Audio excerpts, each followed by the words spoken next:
Good evening, visitors, and welcome to the Australian War Memorial's last post ceremony. My name is Gerard Pratt, and joining us today from the Australian Army is Major Glenn Taylor.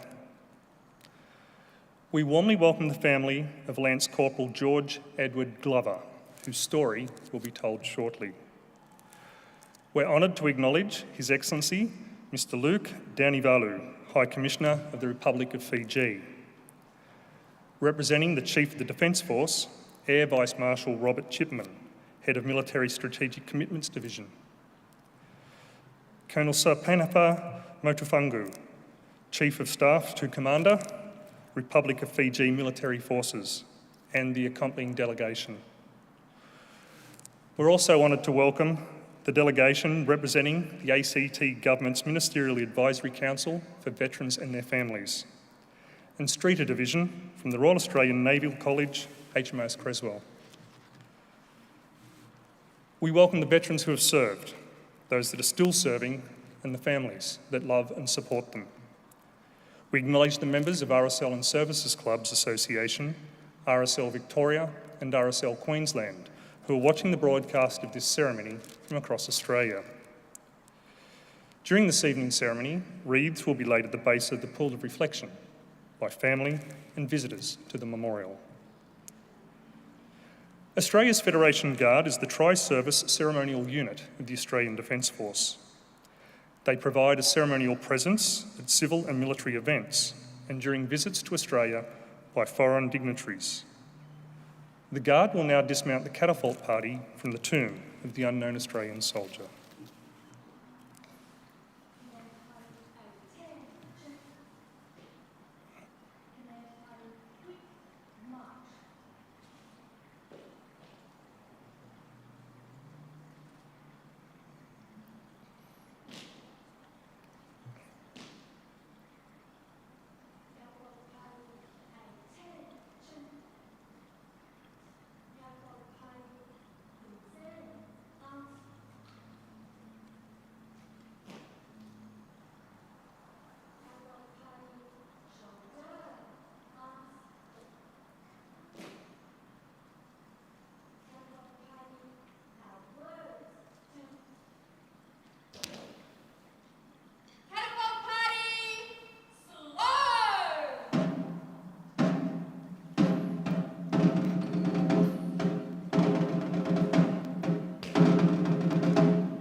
If able, please stand and join in singing the national anthem.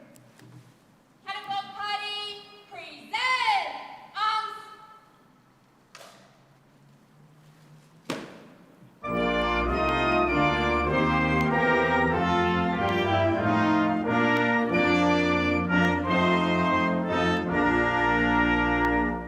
Australians, oh, let us rejoice, for we are one and free, with golden soil and wealth for toil.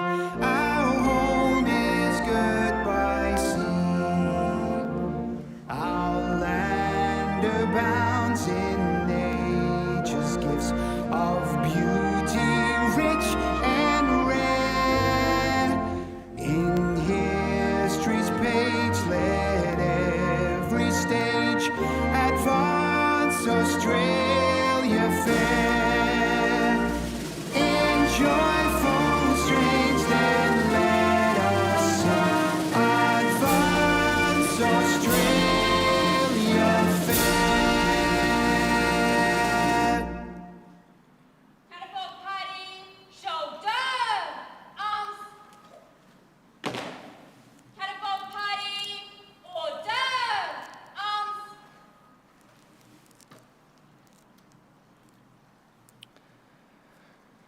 The Australian War Memorial was the vision of Charles Bean, Australia's first World War official historian.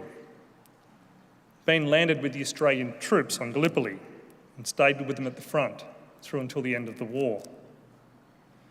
The idea of this national memorial and museum came to him at Pozières, France, in the depths of the bloody fighting of 1916.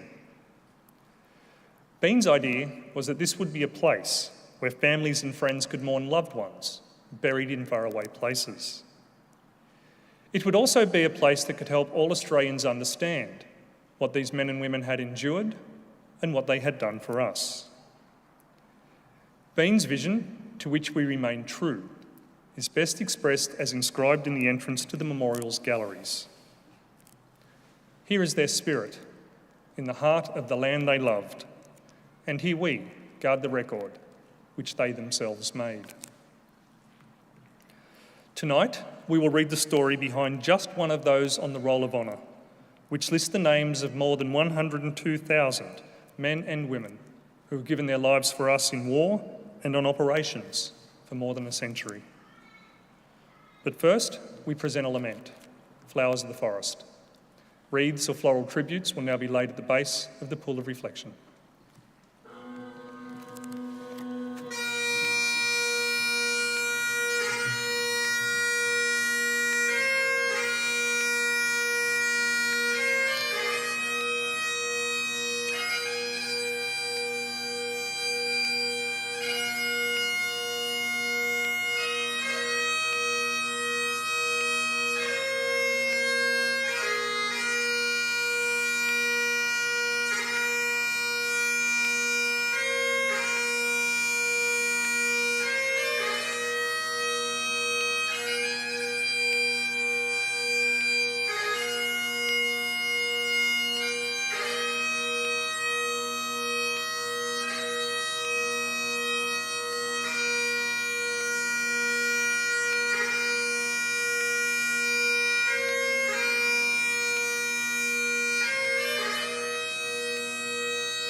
Today we remember and pay tribute to Lance Corporal George Edward Glover. George Glover was born in 1893 near Lang Lang, a small town to the southeast of Melbourne in South Gippsland. The sixth of 11 children born to Daniel and Emily Glover. He attended state school in nearby Poowong and later found work as a farm labourer. George Glover and his elder brother James joined the Australian Imperial Force in July 1915. Their younger brother Robert would enlist the following year. After initial training at the Melbourne Showgrounds, George was allotted to reinforcements for the 8th Battalion in early November.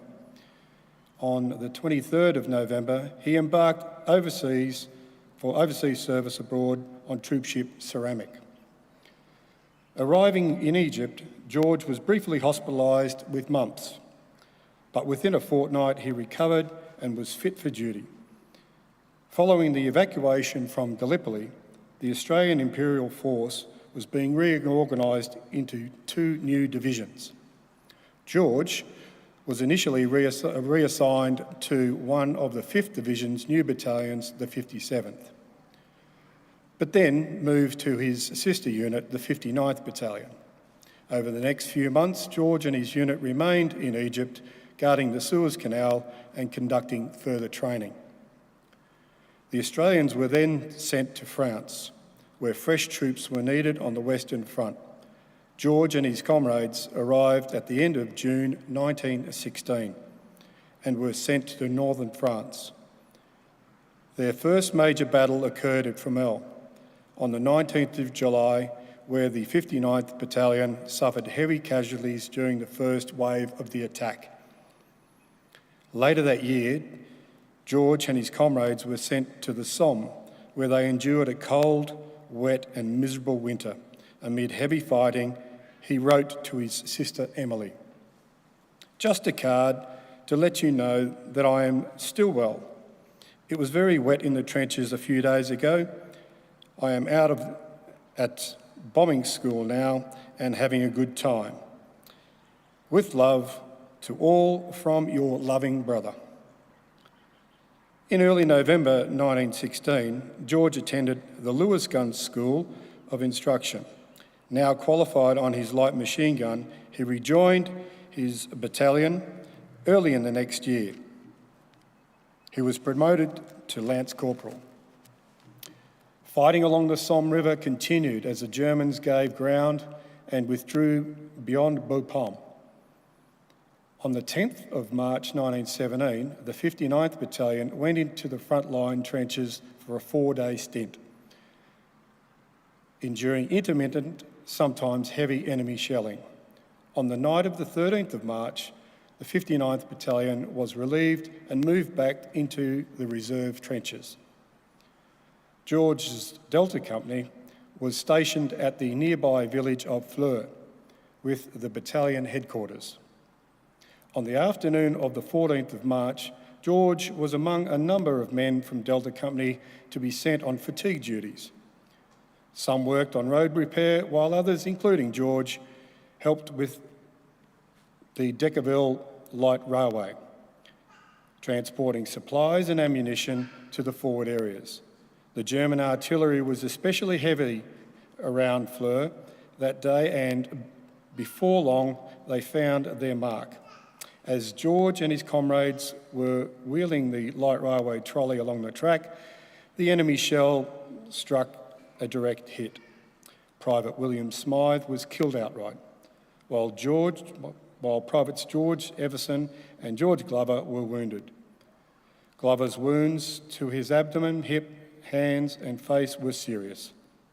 He was evacuated to the 45th Casualty Clearing Station, where 2 days later, on the 16th of March, he died of wounds.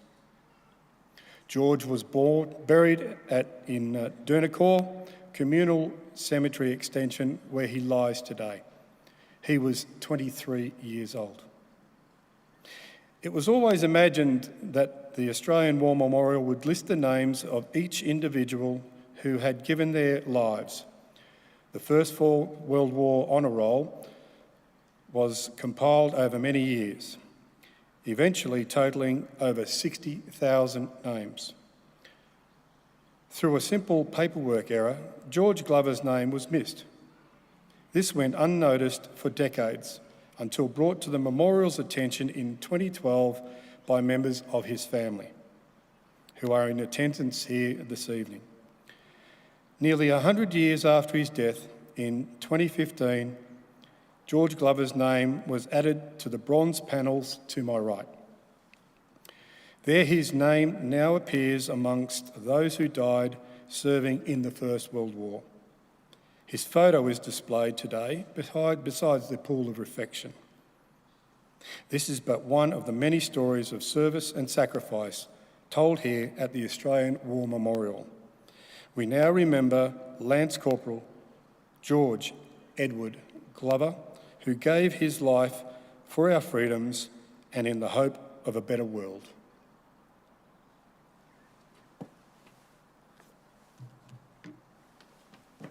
Catapult party, shoulder, arms.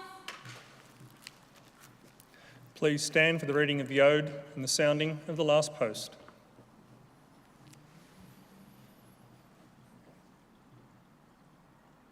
They shall grow not old as we that are left grow old. Age shall not weary them, nor the years condemn. At the growing down of the sun and in the morning, we will remember them. We will remember them. Catapult party, present, arms.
Lest we forget.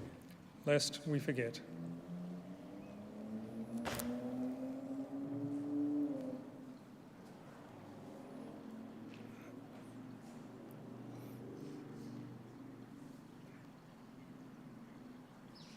Catapult party, inwards, turn. Catapult party, quick march.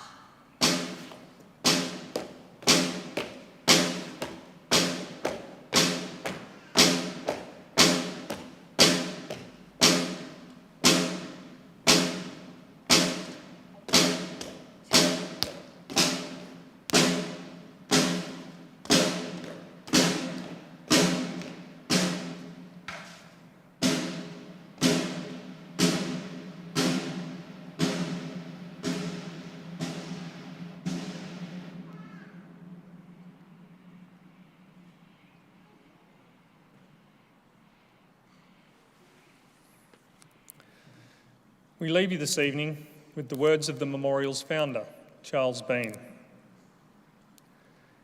Many a man lying out there at Poziere or in the low scrub at Gallipoli with his poor, tired senses barely working through the fever of his brain has thought in his last moments, well, it's over. But in Australia, They will be proud of this. Ladies and gentlemen, girls and boys, that concludes the last post ceremony.